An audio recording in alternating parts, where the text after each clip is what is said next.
Questions of the most righteous servant of God, Lord Thalassios, presbyter and abbot. Answered by St. Maximus the Confessor. 1. You had asked me first to say something about the passions that trouble us, namely, how many and what kinds there are. What is their origin, and to what sort of end does each one tend, through its proper means? In what faculty of the soul or member of the body are they rooted, so that they are able invisibly to shape the intellect and influence the body, colouring, as if with a dye, the whole of the wretched soul, with thoughts leading to sin? What is the meaning of each of their names, and what are their respective powers and activities? At what times and in what forms are they manifested, and how do the unclean demons use them in their cunning schemes against us? What are their unseen machinations and subterfuges? How do some of them imperceptibly project themselves through others, while others persuasively beguile us by means of still others? How are they subtle and small and vast and imposing? What makes them either slacken or increase their hostilities against us? What prompts their invasions and attacks, as well as their retreats, retrenchments and delays, whether of shorter or longer duration? What, you asked, are the accusations they bring against the soul, as if in a courtroom? What are the verdicts they pronounce in the mind, and their seeming defeats and victories? What is the particular propensity of each, and why are they permitted to assault the soul through one or many passions, either through themselves or through others?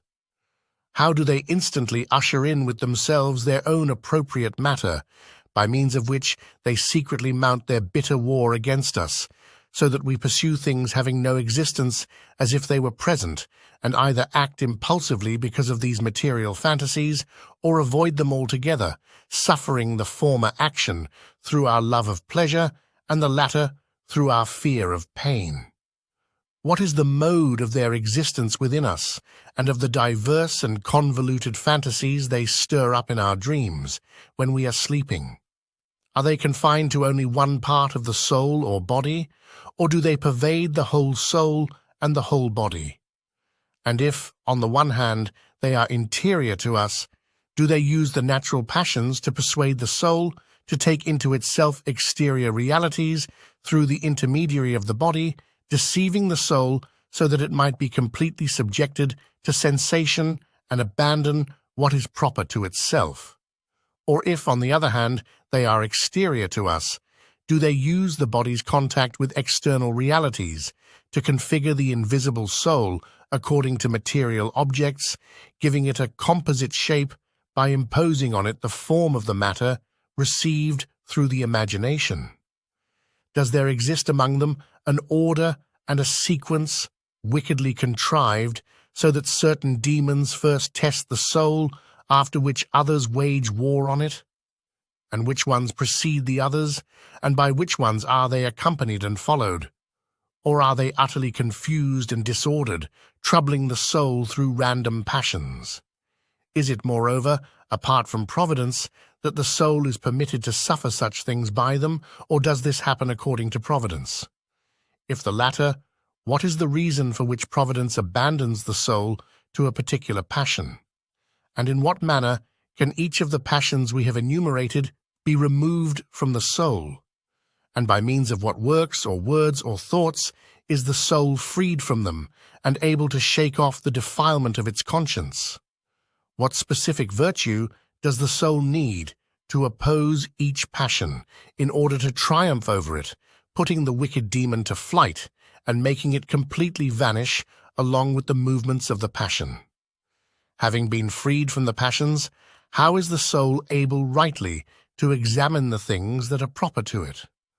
And once the soul, through its power of reason, exercised according to nature, has appropriated the dispassionate relation of sensible objects to the senses, through what principles or modes does it conform itself to virtue, just as it had formerly conformed itself to sin through the passions? And how will the soul fittingly bring about its beautiful conversion, using the passions, through which it had formerly committed errors, to give birth and subsistence to the virtues, and how, being freed from its former impassioned attachments, will it re-examine with true understanding the principles of created beings, released from their sensible symbols by means of natural contemplation in the spirit? Moreover, having applied these principles to intelligible realities, by virtue of an intellect purified from forms of discursive thinking prompted by sensations, you asked how the soul will be able to receive simple intellections and lay hold of simple, unqualified knowledge, which binds all things together reciprocally according to the primary original principle of wisdom. After this, having passed beyond all beings, including the mental representations that naturally accompany them, and being entirely set free even from its own proper capacity of intellection, the soul, in a manner beyond all intellection, suffers union with God Himself.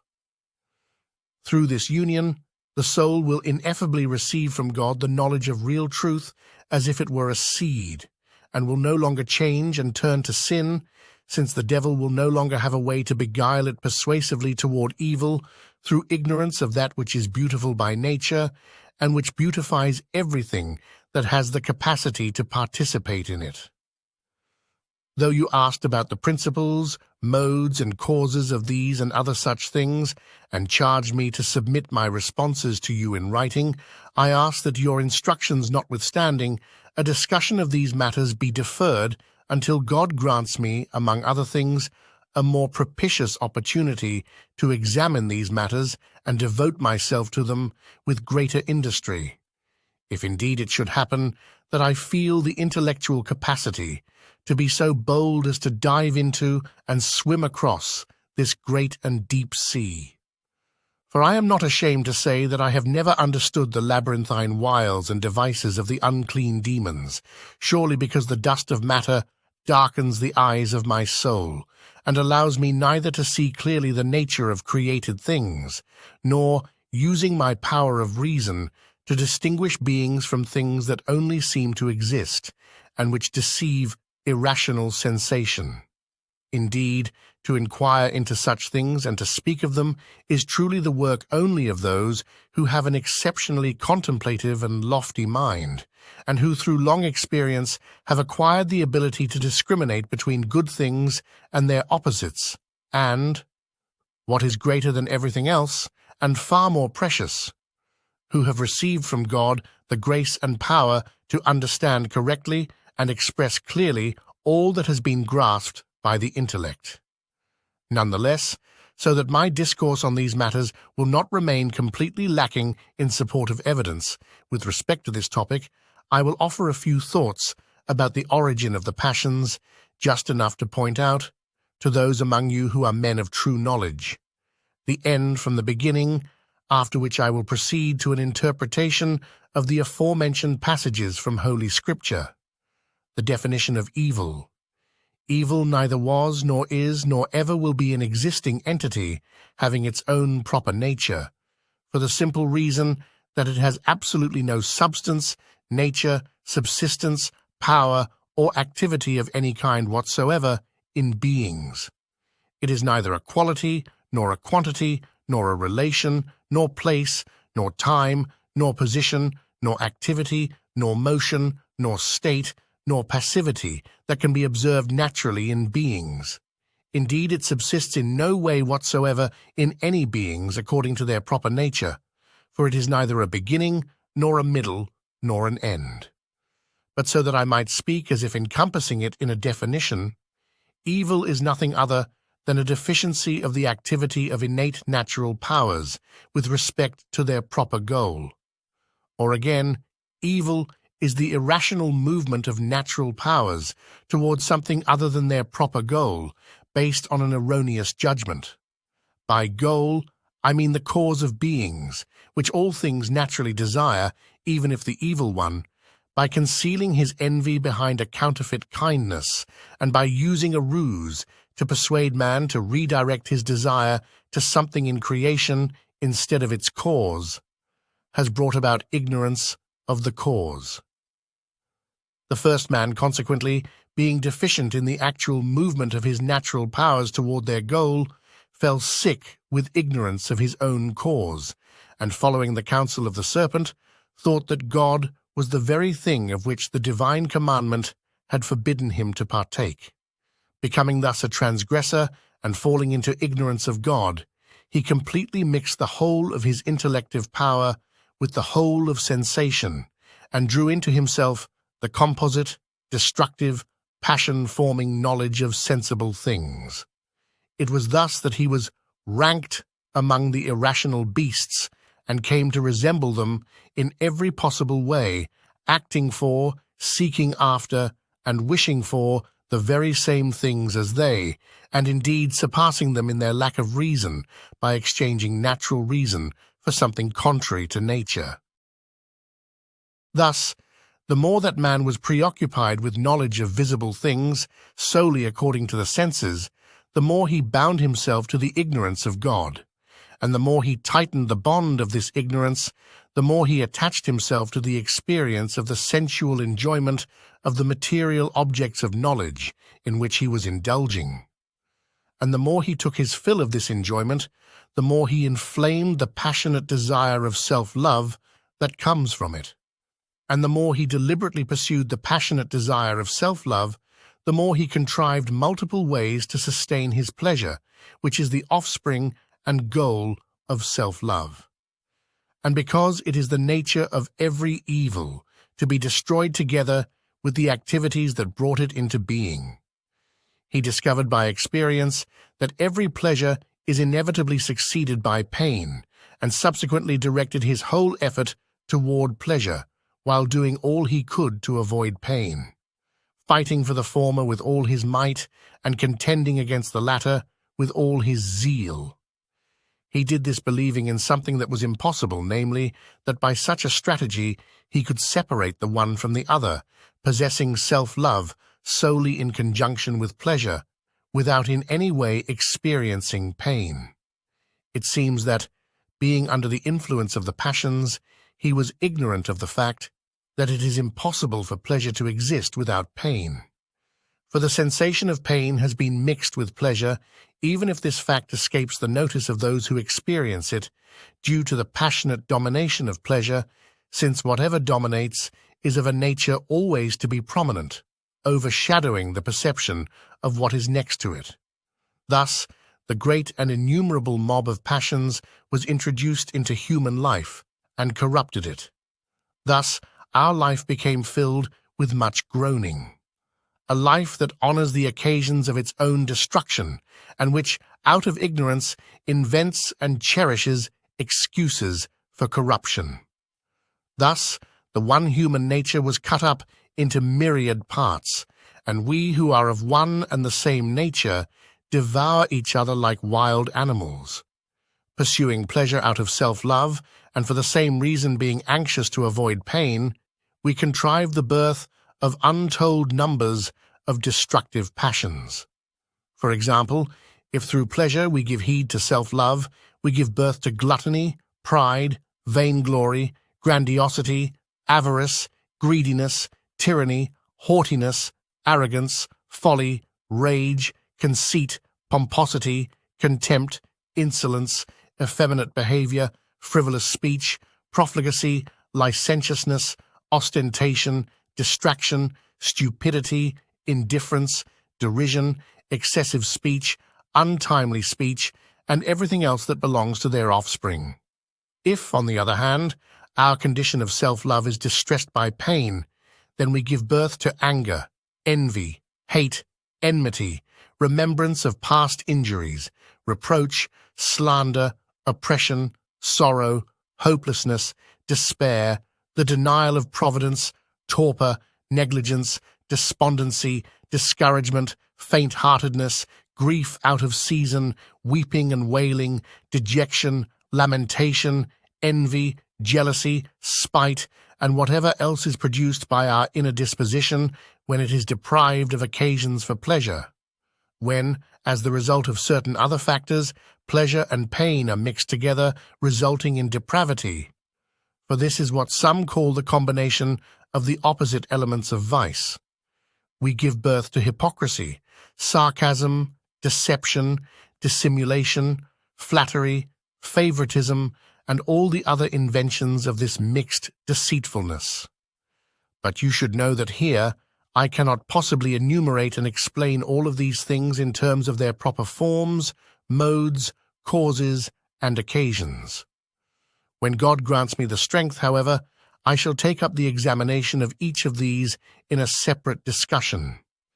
Evil, then, as I said a moment ago, is ignorance of the benevolent cause of beings. This ignorance, which blinds the human intellect and opens wide the doors of sensation, utterly estranged the human intellect from divine knowledge and filled it with the impassioned knowledge of objects of sense. Partaking unreservedly in the latter solely to indulge his sensations, and discovering through experience, after the manner of irrational beasts, that participation in sensible realities is what sustains the physical nature of the body, and having by this time gone far astray from intelligible beauty and the splendor of divine perfection. Man, unsurprisingly, mistook the visible creation for God, and consequently made a god out of creation, since the created order had become necessary for the sustenance and survival of his body. Thus he became enamored of his own body, which was of the same nature as the creation he deemed to be God, and with all his zeal he worshipped creation rather than the Creator by cherishing and pampering the body alone. For it is not possible for someone otherwise to worship creation if he does not lavish care on the body, just as one cannot worship God if he does not purify his soul by means of the virtues. It was thus with his body that man conducted his corrupting worship of creation, and it was according to the body that he became a lover of his own self, ceaselessly engendering pleasure and pain, always eating from the tree of disobedience, which through experience offered to his perception the knowledge of good and evil thoroughly mixed into one. If perhaps someone were to say that the tree of the knowledge of good and evil is the visible creation, he would not fail to hit the mark of truth, for to partake of it naturally produces pleasure and pain. Or again, one could say that insofar as the visible creation contains spiritual principles that nourish the intellect and, at the same time, possesses the natural potential, both to delight the senses and distort the intellect, it was called the tree of the knowledge of good and evil. That is, when spiritually contemplated, it possesses the knowledge of the good, but when it is received in a corporeal manner, it possesses the knowledge of evil, and to those who partake of it corporeally, it becomes the teacher of passions, making them oblivious to divine realities. It was perhaps for this reason that God temporarily forbade man to partake of it, rightly delaying for a while his participation in it, so that, through participation in grace, man might first know the cause of his own being, and afterwards, by partaking of grace, add impassibility and immutability to the immortality given to him by grace. Having in this way already become God through divinization, man might have been able, without fear of harm, to examine with God the creations of God, and to acquire knowledge of them, not as man but as God, having by grace the very same wise and informed knowledge of beings that God has, on account of the divinizing transformation of his intellect and powers of perception. Whereas this anagogical interpretation concerning the tree is suitable for everyone, it should be understood that the more mystical and superior sense is reserved for the understanding of mystics and is honored by us through silence. As for the tree of disobedience, I have referred to it now only in passing, wishing to show that ignorance of God made a god out of creation, the worship of which is the self-love that human beings have for their own bodies. It is with respect to this self-love that the experience of pleasure and pain is a kind of mixed knowledge, through which all the impurity of evil was introduced into human life in many different ways, and in manifold forms, which no discourse could encompass, since all who share in human nature possess, according to varying degrees of quantity and quality, a vital and active affection for the visible part of that nature, by which I mean the body. Moreover, this affection forces man, as if he were a slave, to contrive all kinds of passions in his desire for pleasure and fear of pain, relative to the times and circumstances and as his manner of life allows, with the aim of enjoying pleasure in every aspect of his life, while avoiding all possible contact with pain. This affection for the body teaches us to undertake something that can never be accomplished or ever reach the limit it has set for itself. Insofar as the entire nature of physical bodies is corruptible and subject to dissolution, whatever a person does to keep it in a condition of stability, he succeeds only in hastening the body's corruptibility, for out of fear, he does not always wish for the object of his desire, but instead, contrary to all sense and his own free will, he pursues what is not desirable through what is desirable, having become dependent on things that by nature can never be stable. He is consequently subject to change together with those things that break up and scatter the disposition of his soul, which is ceaselessly tossed about like a ship on a sea of perpetual flux and change, while he himself fails to perceive his own destruction, for the simple reason that his soul is completely blind to the truth. Deliverance from all these evils, and the shortest way to salvation, is the true and conscious love of God, along with the total denial of the soul's affection for the body and this world. Through this denial, we cast off the desire for pleasure and the fear of pain, and being freed from evil self-love, we are raised up to knowledge of the Creator. In place of evil self-love, we receive good, intellective self-love, which is utterly separated from affection for the body, and through it we never cease to worship God, ever seeking from Him the sustenance of our soul, because true worship that is pleasing to God is the care of the soul by means of the virtues. Thus, whoever does not desire bodily pleasure and has absolutely no fear at all of pain, has become dispassionate with respect to them, and with one accord has put to death all the passions, the self-love that gives birth to pleasure and pain, and all the passions that result from them, as well as ignorance, which is their primary cause. Such a person comes to be wholly under the rule of what is naturally good and beautiful, which is stable, permanent, and always the same, so that he remains uninterruptedly with the good in a state of motionlessness and, with unveiled face, reflects the glory of God, beholding the divine and unapproachable glory from the radiant splendor shining within himself.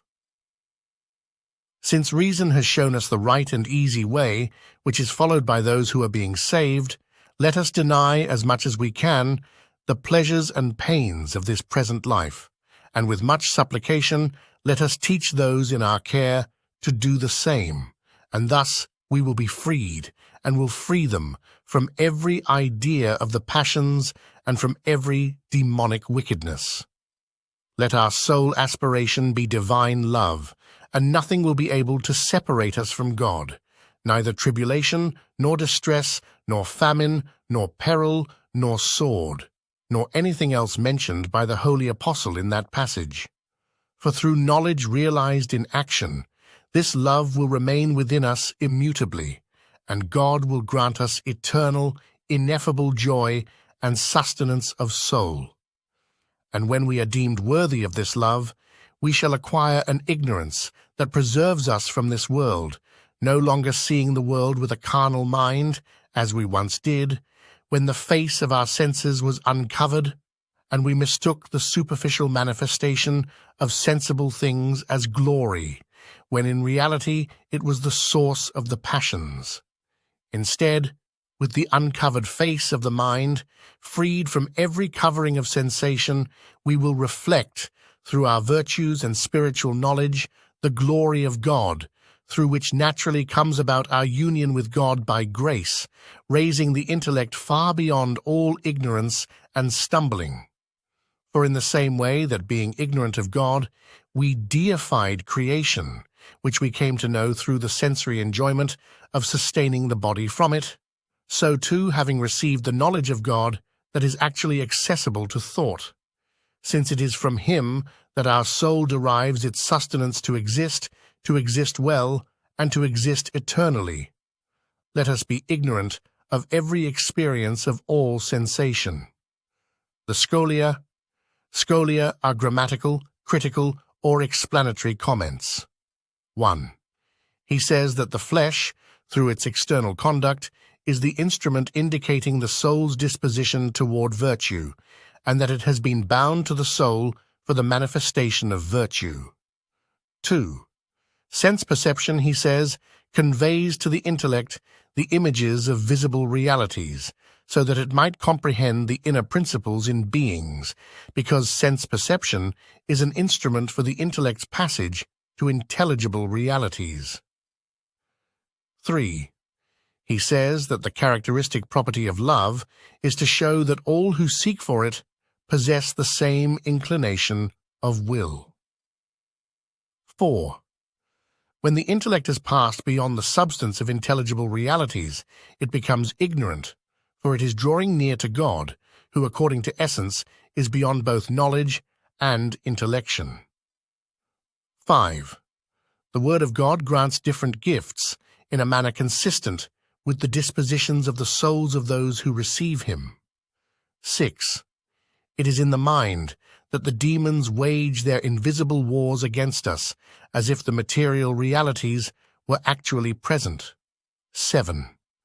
Because of pleasure, he says, we love the passions, and because of pain, we run from the virtues. 8. Just as when reason, prevailing over the passions, makes the senses the instruments of virtue, so too, when the passions prevail over reason, they shape the senses to be suitable for sin. 9. Once it is released from its natural relation to beings, the soul is united to God according to a settled habit of mind, and acquires immovable permanence with respect to the good. 10. By existing things, he means the substances of existing things. By things that seem to exist, he is referring to the flux and efflux of qualities and quantities which deceive the senses and give rise to sin. 11. Since man, finding himself between God and matter, did not move toward God as the cause and goal of his existence, but instead moved toward matter, he consequently became ignorant of God, and by means of his inclination to matter, he turned his intellect to the earth. 12. He called the sensory experience of sensible realities composite knowledge, since by nature it generates pleasure when it comes into being, and pain when it is destroyed. 13. The visible creation, he says, contains spiritual principles, intellective understanding, and a natural capacity for sensation. The mental representations of visible realities subsist like trees in the midst of the heart, which is understood as a figure of paradise. 14. A person becomes ignorant of the experience of the pleasure and pain that arise from sensation when, freeing his intellect from its attachment to the body, he attaches his intellect to God.